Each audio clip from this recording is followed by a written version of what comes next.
Well, we've always known that NC has said something privately and stated something else.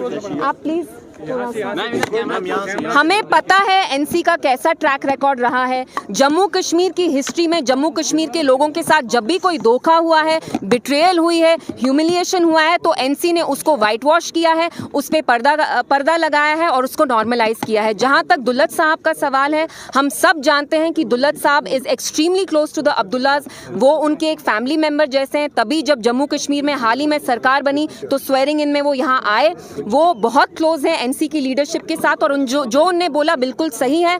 जो उनने कहा, फारूक साहब privately he supported the abrogation of article 370।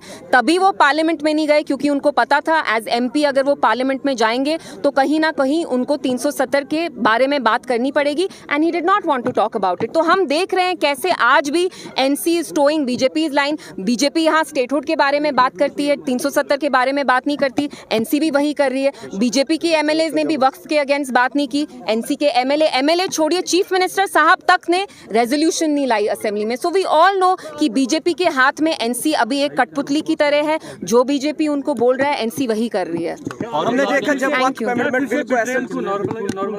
Of course किया जा रहा है। और जम्मू कश्मीर की आवाम ने जिस वजह से इनको एक भारी अक्सरियत से यहाँ लाए, 50 एमएलए आए एनसी के।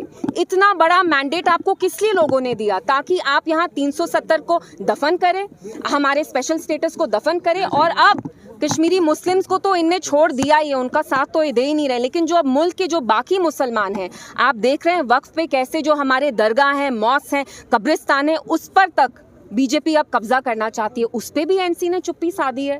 तो you are letting down Kashmiri Muslims, of course you are, but now even Indian Muslims you have been a terrible failure because as the chief minister of the only Muslim majority state it was Omar sahab's responsibility to introduce a resolution against the Waqf bill.